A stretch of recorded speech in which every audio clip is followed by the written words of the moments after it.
My mother's voice was way too bright for what she was about to say. Sweetie, your dad and I have been talking, and we think it's better if you sit this Christmas out. You kind of lower the vibe. I thought I'd misheard her. Then my phone buzzed. A screenshot popped up from my cousin, a family group chat I wasn't in. Mom, let's just keep it small this year. Just us and Olivia's family. You know how Megan gets. She always brings the energy down. Underneath it, a second message from my mom again. Don't worry, we'll tell her it's for her own good. She had no idea that the invitation I was about to send her would blow all of that fake, cozy Christmas vibe to pieces. Don't forget to like, share, and subscribe, and tell me where you're watching from. My name is Megan, and I'm 31 years old. I live in Denver and work as a staff accountant for a mid-sized construction company. I pay my own rent, my own car, my own everything. I've been fully on my own since 22. I have one sister. Olivia is 34. She's married to a guy named Chase who works in marketing and calls himself a visionary. They have 2 kids, matching golden retriever, perfect Instagram Christmas photos, the whole curated package.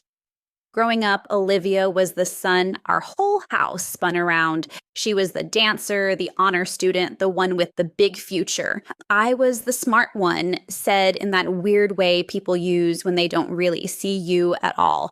My mom had a hallway she called the brag wall. It was full of Olivia's trophies, certificates, and glamour shots and sparkly dance costumes. My straight A report cards, my science fair ribbons, stuffed into a drawer for safekeeping. When I got a full scholarship offer from a state university, my parents barely looked up from planning Olivia's destination wedding. "That's nice, honey," my dad said. "We'll talk about it after we get through all this wedding craziness." They never did, but that wasn't the worst part. My parents always did what they could for Olivia, that's what they called it. When she crashed her first car at 17, they co-signed on a newer one so she could get to dance safely. When I turned 16, I got my dad's old Ford pickup with 189,000 miles and a driver's side door that stuck in the winter. "Be grateful you have wheels," my mom said. When Olivia tanked her first semester of college, my parents paid for a 5th year so she could find herself. When I told them I wanted to minor in art along with accounting, my dad said, "That's not practical, Megan. We're not paying for hobbies." They didn't pay anyway. I worked 2 part-time jobs and took out loans.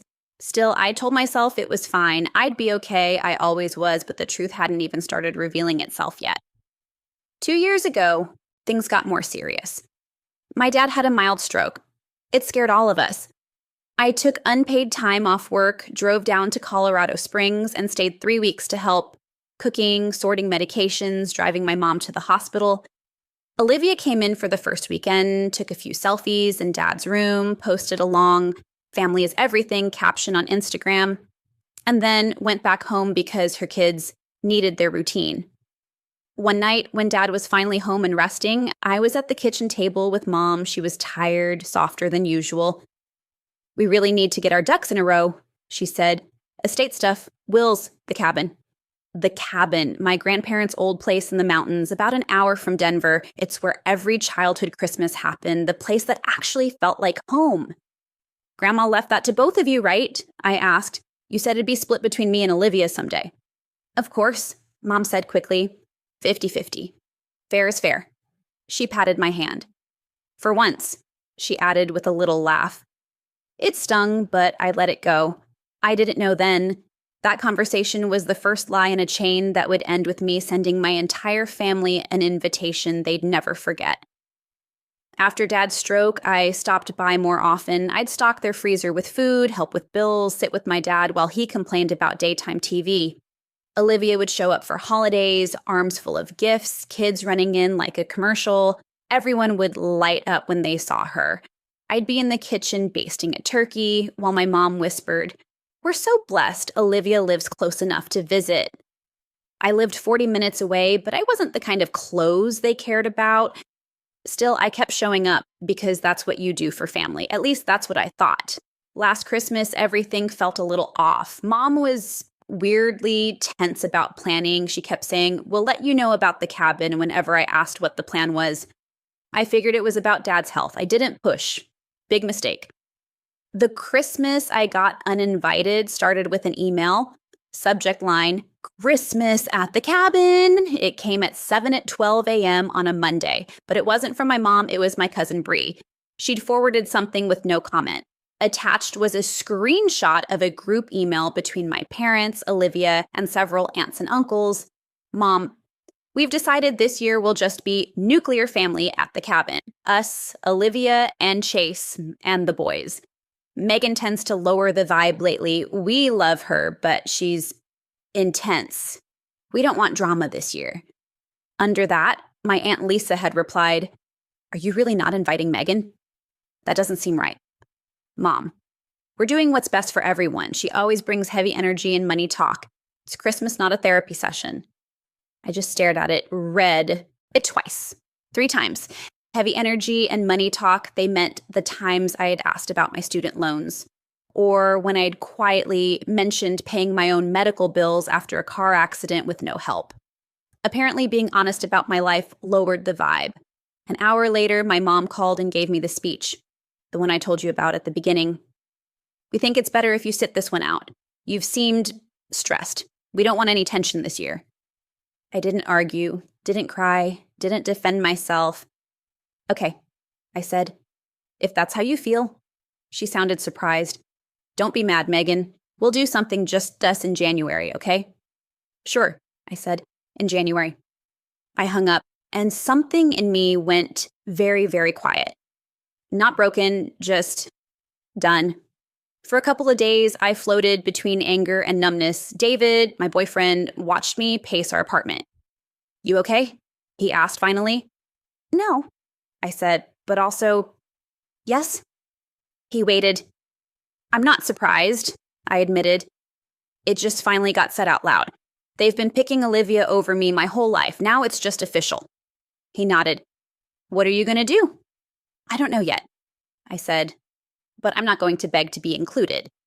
That same week, I got a piece of mail that wasn't supposed to come to me. My parents had always used my address for some stuff after Dad's stroke because I was better with paperwork. It was a thick envelope from a law firm. Return address, the same estate attorney my grandparents had used. The label said, "To Robert and Linda Carter, CEO Megan Carter." I stood in my kitchen holding it. I knew I wasn't supposed to open it, but I also knew they'd just uninvited me from Christmas in a house they kept promising I partly owned. I opened it. Inside were copies of something called a quitclaim deed. Dated 3 months earlier, my parents had transferred full ownership of the cabin 100% to Olivia and Chase for love and consideration for $0. My name was nowhere on it. There was also a note from the attorney. "Per our conversation, this transfer appears to conflict with the terms of your late mother's will and the family trust created in 2010. I advise that Megan be included as a co-owner to avoid potential legal disputes. You both declined and instructed me to proceed. Please be aware she may contest this in the future." My hands were shaking. They'd been planning this for months, while I was driving down every weekend to help after Dad's stroke, while they were patting my hand and promising 50-50. They'd quietly given the entire cabin to Olivia, and their own lawyer had told them I'd have grounds to fight it. They did it anyway. The ground didn't just shift under me, it disappeared. For 2 days, I walked around in a fog. I kept hearing my mom's voice in my head. "We're just trying to keep the vibe positive." Positive for who? Part of me wanted to march down there and scream, throw the quitclaim deed on their kitchen table and ask them how they slept at night. But another part of me went professional. I'm an accountant. Numbers and documents are my language. If they'd chosen paperwork over me, paperwork is what I'd use. I scanned everything and emailed it to a lawyer a friend had recommended when I helped her with the messy divorce. Subject: question about property transfer and potential fraud. She called me back the next morning. "Megan, I read through everything," she said. "Your grandparents created a trust specifically stating the cabin was to be left equally to their descendants in equal shares per stirrups. That's you and Olivia. Your parents don't have the legal right to just hand the whole thing to her. So what they did is illegal. Not automatically. They had the right to live there as long as they were alive, but giving it away, knowing it violates the trust and ignoring counsel, that's bad. At minimum, it's something a court would likely reverse. At worst, it's breach of fiduciary duty as trustees. And can I do anything? More than anything, you can file to void the deed, remove them as trustees, and potentially seek damages. But it gets messy. It's your parents. I knew that. And for a moment, I hesitated.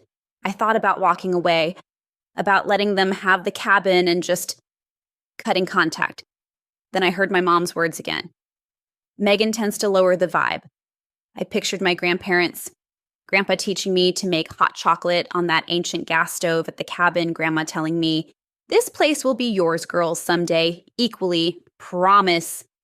I thought about being 8 years old, sitting on the cabin stairs while my parents filmed Olivia dancing in front of the Christmas tree. I'd held the camera bag so I didn't get in the shot. I thought about my parents looking at me, a full-grown adult, and deciding my presence would ruin their holiday aesthetic. And I stopped hesitating. Before I did anything, I wanted the full picture. I drove down to Colorado Springs to drop something off. My parents weren't home. Olivia's SUV was gone too. The perfect Christmas pre-planning committee, all out together, I guessed. I still had a key. Inside, the house smelled like cinnamon and artificial pine.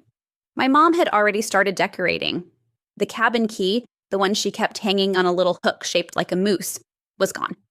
Just a faint outline where it had been for years. I went into Dad's office. He kept everything, neatly labeled file boxes. If there were other secrets, they'd be in here. In the third drawer down, I found a folder labeled Cabin Trust. Inside was my grandmother's original will and a letter, handwritten in my grandmother's looping cursive. To Megan and Olivia, to be read when the cabin is formally transferred to you girls. I sat down in his desk chair and unfolded it. My hands were sweating. It said, "Girls, if you're reading this, it means the cabin is now legally yours. I want you to know I gave this to you both because you each love this place in your own way. Olivia, you always brought the noise and energy. Megan, you were my quiet helper, the one who cleaned up dishes without being asked and stayed up late talking with me when everyone else went to bed. This cabin belongs to both of you. No matter what anyone says, my wish is that it be shared fairly. If, for some reason, that doesn't happen, Megan, I trust you to stand up for yourself. You have always been stronger than you know. Love, Grandma." I read it twice, 3 times. Then I noticed something else in the file, a printed email chain between my parents and the estate attorney. The last message from Mom to Dad made me physically nauseous. "Robert, I know what David, the lawyer, said, but we both know Megan isn't a cabin person. She barely comes as it is. Why complicate Olivia's life with co-ownership? Let's just give it all to Liv and not tell Megan until we have to. By then it'll be done and she won't make a fuss. She never does. L. She never does." That was the sentence that flipped the final switch in me. I put everything back exactly how I found it. Drove home in total silence. David didn't say anything when I walked in. He just looked at my face and opened his arms. I cried harder than I had in years. Not just because of the cabin, because of the pattern. They hadn't just forgotten me. They were counting on me not to fight, counting on me to accept whatever scraps they left. I heard my grandma's words in my head. "I trust you to stand up for yourself." For once, someone had seen me as strong. I decided to prove her right. I sent my lawyer everything, photos, scans, the letter, the emails. She called me the next day. "Megan, this is open and shut, undue influence and breach of trust," she said. "Your grandmother's intent is crystal clear, and your parents documented themselves intentionally going against it. If you want to pursue this, we can file a petition to void the quitclaim deed, remove them as trustees, and split ownership 50-50 between you and Olivia, possibly more, given their bad faith." "Will they lose everything?" I asked. "No, they'll still live there until they die, just like the trust says. They just can't hand it off like their personal toy." I thought about that. I didn't want to make them homeless. I didn't want to drag my dad through court right after a stroke. but I also wasn't going to let them erase me. I want to move forward, I said. Okay, she replied. Then we do this by the book. No, screaming matches, paper, not drama. For the first time in weeks, I felt something close to calm. I almost stayed silent. Almost. But then my phone buzzed with another group photo from my cousin, Olivia, and my parents at the cabin that weekend. We were sipping cocoa in matching pajamas, captioned, "Christmas planning crew." They looked so happy, so sure I wouldn't do anything. And something inside me snapped into place. We filed the petition the week after Thanksgiving. The court stamped a lis pendens on the property, basically a public note saying, "This place is involved in a lawsuit, don't touch it." My parents couldn't refinance it, sell it, or do anything major with it without dealing with me.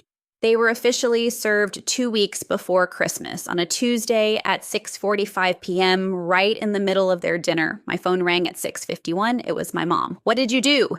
she shouted as soon as I answered. "I stood up for myself," I said calmly. "So you're suing us over a cabin. We're your parents."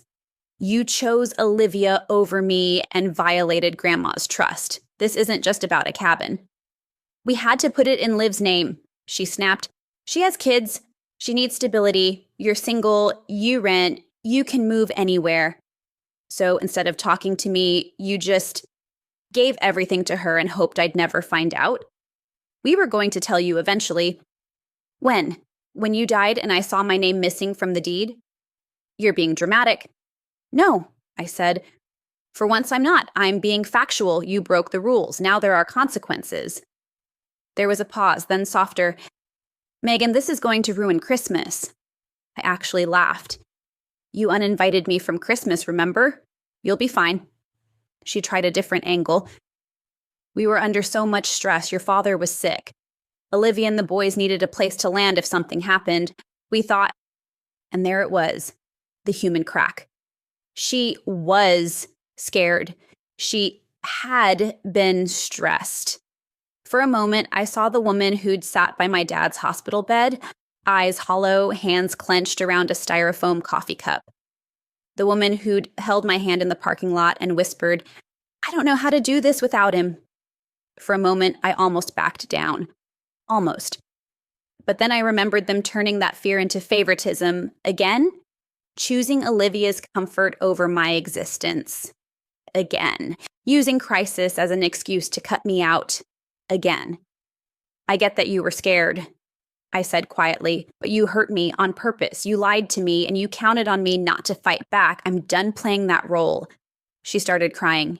"You're tearing this family apart." "No," I said. "You did that when you decided one daughter mattered more than the other." I hung up before she could answer. That night, I wrote an email, subject line, "Change of plans for Christmas." I addressed it to my parents and Olivia. Then, after a long pause, I added my aunts, uncles, and cousin Bree. They'd already been dragged into the group chat about my vibe. They could see the rest of the truth, too. I wrote, "Hi, everyone. I wanted to let you all know that I won't be coming to Christmas at the cabin this year. This isn't because I lower the vibe, as Mom said in the other email, though I appreciate finally knowing how you feel about me. It's because I recently learned that Mom and Dad quietly transferred 100% ownership of the cabin to Olivia and Chase 3 months ago, despite Grandma's trust clearly stating it was to be shared equally between her grandchildren. Their own attorney advised them not to. They did it anyway and chose not to tell me. I found the paperwork while helping with Dad's medical files, and after consulting my own lawyer, I've filed a petition to enforce Grandma's original wishes. Attached is a copy of the trust language and the quitclaim deed for anyone who wants to understand what's actually happening. Since I apparently bring heavy energy and money talk, I figured it's better to move those conversations to a more appropriate setting. So instead of Christmas at the cabin, I'm inviting Mom, Dad, and Olivia to a court-ordered mediation on January 5th at 10 a.m.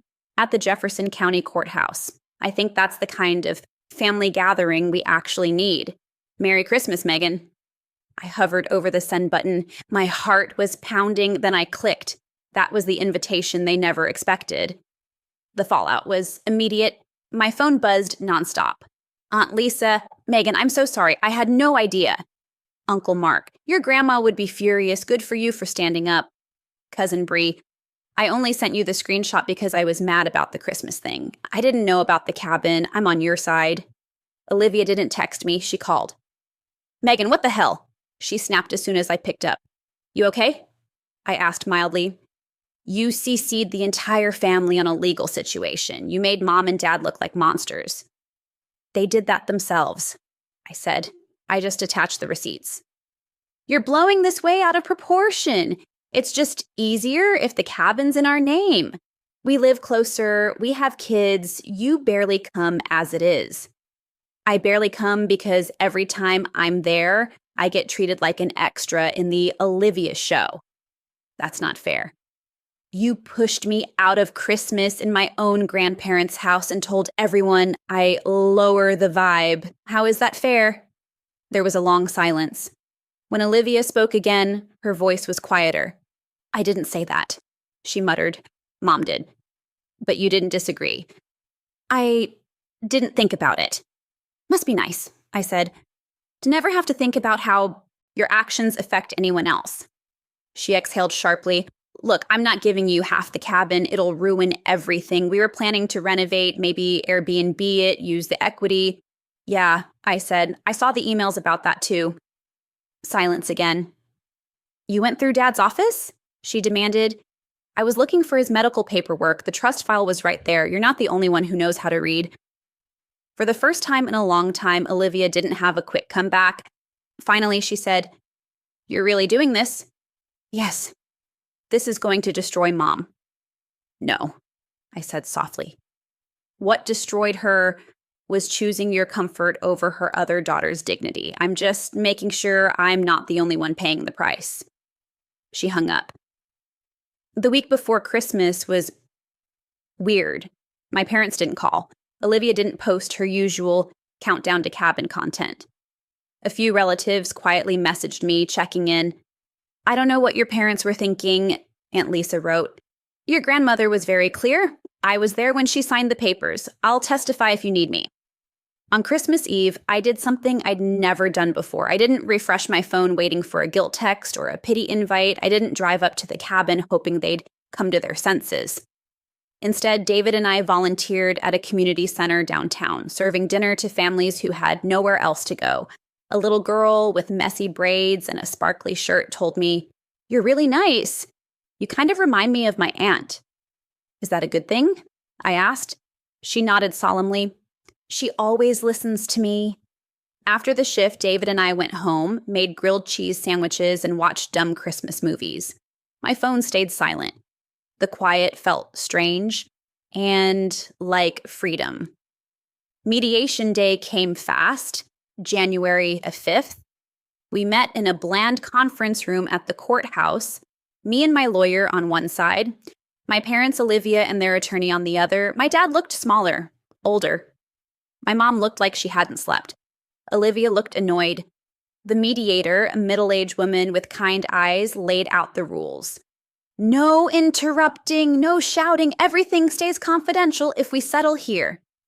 Their lawyer started with the whole speech about family intent and practical realities. My lawyer slid Grandma's letter across the table. She wrote this specifically about the cabin. She said, and your clients acknowledged in writing that they went against it because they assumed Megan wouldn't fight back. The mediator read the letter quietly, then she looked at my parents. Did you two really say she never makes a fuss? She asked gently.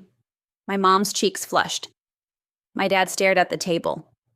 I didn't mean it like that, Mom whispered. Megan's just always been so self-sufficient. Olivia needed more help. It was the same story I'd heard my whole life. Olivia needs. Megan handles. The mediator turned to me. How do you feel hearing that? I swallowed. Like I've been punished my whole life for being capable, I said. And now they're trying to cheat me out of the one thing my grandmother made sure I'd have just because Olivia has kids and a Pinterest board. Olivia bristled. That's not fair. No, I said. What's not fair is you getting everything and still acting like the victim when someone asks for equal. For the first time, I saw something shift in Olivia's face. Not guilt, not exactly. More like realization. Like she was finally seeing the whole puzzle. Not just the pieces that benefited her. The mediator cleared her throat. "Here's the reality," she said to my parents. "If this goes to court, the judge is very likely to void the quitclaim deed, remove you as trustees, and possibly award Megan compensation for your breach. You'll spend tens of thousands on legal fees, and this will become public record, or you can work out a fair split today." We all sat there in silence. Finally, my dad spoke. His voice was rough. "Linda," he said quietly to my mom, "we messed this up." My mother stared at him, eyes wide. He turned to me. "I'm sorry, Meg. I didn't read everything the way I should have. I just signed where your mom told me. I trusted her. I shouldn't have." For a second, I saw the human in him, too. The man who'd taught me to ride a bike, who'd cried when I left for college even though he'd said it was no big deal. My mom's eyes filled with tears. "I didn't mean to hurt you," she said. I look at Olivia and the boys and I see so much need. I look at you and I see someone who doesn't need anyone." "That's because you never let me," I said quietly. "Every time I asked for help, you called it drama. You trained me not to need you, and then you punished me for it." The room went very, very still. Even Olivia didn't say anything. Finally, their lawyer leaned over and murmured something to my parents. They nodded. "We'll agree to split the cabin 50-50 between the girls," he said, "and restore the trust terms as written. Your parents will stay as life tenants and both daughters will be co-owners after that. No Airbnb, no unilateral decisions." My lawyer squeezed my hand under the table. I could have pushed for more damages, their removal as trustees. I had leverage. But looking at my dad's trembling hands and my mom's crumpled face, I felt something strange. Not forgiveness, not yet, but enough. Enough to be done. "I can live with 50-50, I said, "as long as everything is in writing and recorded properly this time." The mediator smiled faintly. "Then let's get it drafted." We were in that room for 4 hours. By the end, my name was officially on the title. The trust was restored to Grandma's original wishes. The quitclaim deed was voided. We walked out into the cold January air. My parents went one way with their attorney. Olivia hung back. "Megan," she said. I turned. She looked stripped down. No Instagram persona. No performative cheer. Just my sister. "I didn't know about the emails," she said. "About Mom saying you never make a fuss. I knew they put the cabin in our name, but I told myself you wouldn't care. That was convenient." I waited. "I'm sorry," she said finally, "for not asking questions, for not noticing how left out you were, for being okay with it because it helped me. It wasn't perfect, it wasn't magic, but it was real." "Thank you," I said.